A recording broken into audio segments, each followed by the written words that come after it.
Whenever I take up a book, my mind immediately starts wandering. I cannot even concentrate for a full minute. This cannot be the proper way of learning for me. There has to be some trick. I cannot be the only one with such a problem. Hey guys, today's video is all about proper learning and how to create favorable conditions for learning new things. Unlike some people think, they aren't really special when it comes to problems with book learning. It is the norm, and not some special issue that you face. The majority of people isn't very good at it, and today we will learn why that is the case and what can be done about it. And with my favorite colleague, I came up with 7 principles that have to be fulfilled for people to properly learn. The fewer of those principles are checked, the harder learning will be. And the entire list is based on the evolution model of human development, and thus far has been really helpful for me to teach other people, because you can obviously also apply those principles the other way around. And interestingly, many of those concepts are derived from video games. The designers know very well how to grab your attention, and the evolution model predicts what video games confirm nowadays. So they rediscovered those principles that we obviously followed in the past. And the first and likely most important aspect of proper learning is what I call the principle of graduality, or the law of slow change, or anything like that. Essentially, it just states that we have to learn in a way that does not exceed our mind's capacity to adapt to new information. We can only learn so much at any given day, and it works best when we can use lots of already known things, or metaphors. And similes are popular for a reason, because they use some parts of our mind that are already there to understand some new aspect that we try to learn. And the smaller the difference to already known facts, the easier it will be to pick up something new. And when in question, always learn slowly and gradually, like our ancestors did always in the past. There were no sudden changes of context or anything like that. Well, maybe very rarely, but they were so insignificant that we are not really prepared to deal with those situations. And another aspect is another aspect that video game designers came up with, and a few studies on responsibility and control show too, is the ability to choose. It doesn't really matter what you can choose or what you can influence. It just matters that you don't have to learn the way someone else wants you to. They have to offer some sort of choice to you that makes it infinitely easier to learn. Very small decisions, like changing the order or the time of a new subject, already make one hell of a difference in motivation. And it is generally much nicer to choose from multiple options to establish a feeling of control. Otherwise, the mind rebels against things. And video games show that too. They offer you all kinds of often very simple seeming choices. They might even be streamlined to a big degree, but there are some small choice feeling aspects that make the video game much more enjoyable. At least you can control where your character is going, for example. And if that aspect wasn't there, most people wouldn't play, because it would be not very entertaining. And yet another aspect is the principle of multimodality, that video game use and evolution predict. Any learning in an evolutionary context used most of our senses at once, not just one of them in isolation. In video games, we, for example, grab people's attention by doing just that. We emulate evolutionary environments and learning. For example, we have background music running, we have visual stuff going on. Most of the time we also talk with other people via our headset, for example. And there are many other things that trigger all of our senses. We move while doing it. It doesn't have to be much movement, for example, but the simple moving of our head and our mouth is already enough. And if you want to learn something new, try to make an experience out of it that uses many senses at once, maybe even more. The most details don't matter. There just has to be many inputs at once. It has to be very experience-like. And the next key aspect is the principle of immediate feedback. Again, this is an evolutionary relic, where pretty much everything that we encountered produced an almost immediate or instantaneous reaction by the environment. Humans hate delayed effects, and they cannot properly map them to past experiences after a while, so we don't really know what caused what if it doesn't happen immediately.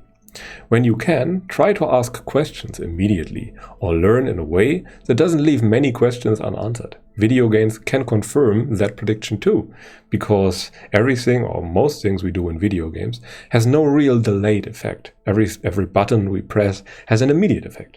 And the same should be true in learning too. You should immediately know if something is right or something is wrong that you learned. And if you ask questions, you can make sure that there is immediate feedback. And that way you can really learn. And that is one of the big advantages of learning from someone in person and not from a video file, for example. You can ask if you don't understand something. And that is very valuable. And the next aspect is the principle of relevance. And I cannot overstate the importance of that one. Whatever we learn and did in our evolutionary past always happened to achieve an immediate goal of ours. We learn problem-driven. And this is super important. When something new we want to learn has no personal relevance for us, it will appear meaningless to us. And it is super hard to pick up information that we deem as meaningless. Always try to make a connection to some known real problem of yours and try to find out why something is useful. If you don't do that, it will be so much harder to pick up some new information. For example, when I try to teach something about programming or distributed systems, I try to give real-world examples that are relatable to people to make a real problem out of it. When I talk about problems like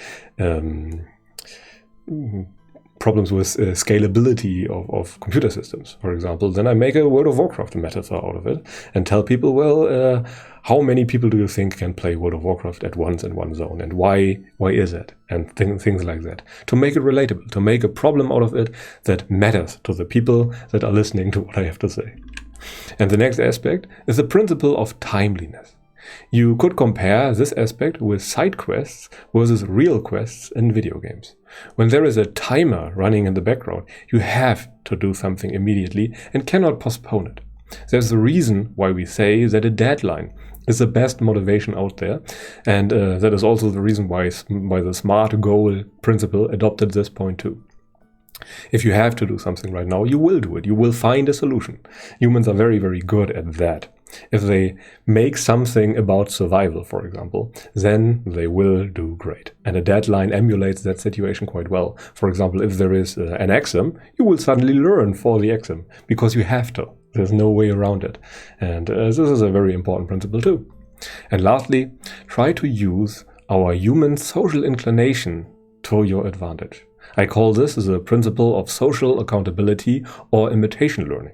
We always try to imitate our surroundings, and this is true for learning environments too, because it applies everywhere. People around you always influence what you do, and there is a reason why most people prefer multiplayer games and social activities over isolation. One could even say that you are the sum of the people you spend the most time with, and use that to your advantage.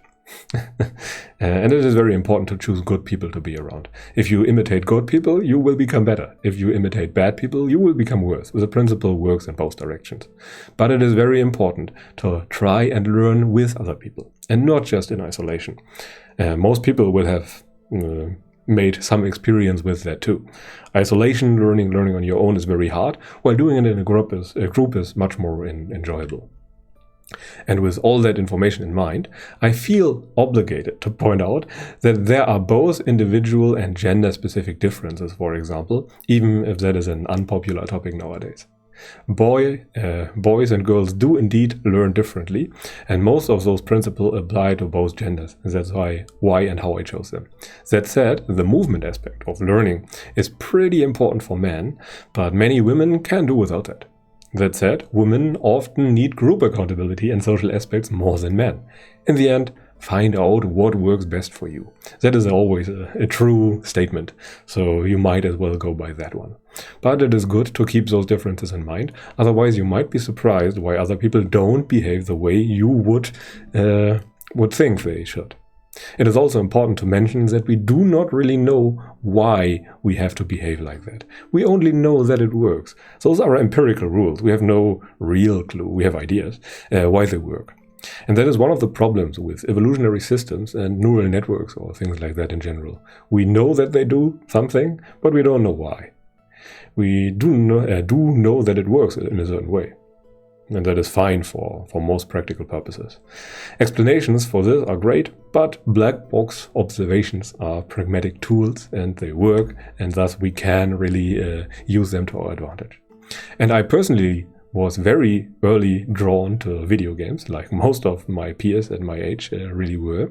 And video games just appealed very well to my personal inclination and emulated our evolutionary environment so well that I preferred them over real entertainment, for example, over real people. And nowadays video games even became too good at what they do, and education has a hard time competing. Who would have thought? Because education is still very much un-evolution-like. We can learn a lot from video games, but still have to go against the grain, against our natural inclination many times to optimally profit. Because we can't make anything like an evolutionary experience, for example. Sometimes we have to deviate from that, and some people are better at that by nature, and others have to work for it. But we still can change it, so that's all right in my opinion. Anyway, let us now come to the most important points. Many people struggle when it comes to book learning. That is no secret, and that is very normal. And this is due to our evolutionary history as the human race. Everything we encountered was an experience, and learning from books isn't as much as an experience. And we learn best under those circumstances that are very similar to those circumstances our ancestors learned in. So the more the learning is like an evolutionary experience, the better it will be. Emulate the surroundings to maximize the success probabilities. And try to learn using many senses. Make an experience out of it. The closer to evolution, the better, and the higher the chances of a very enjoyable experience. Anyway, that is it for today. Thank you very much for watching. If you enjoy what I do, feel free to like and subscribe. But until then, I wish you a pleasant day and goodbye.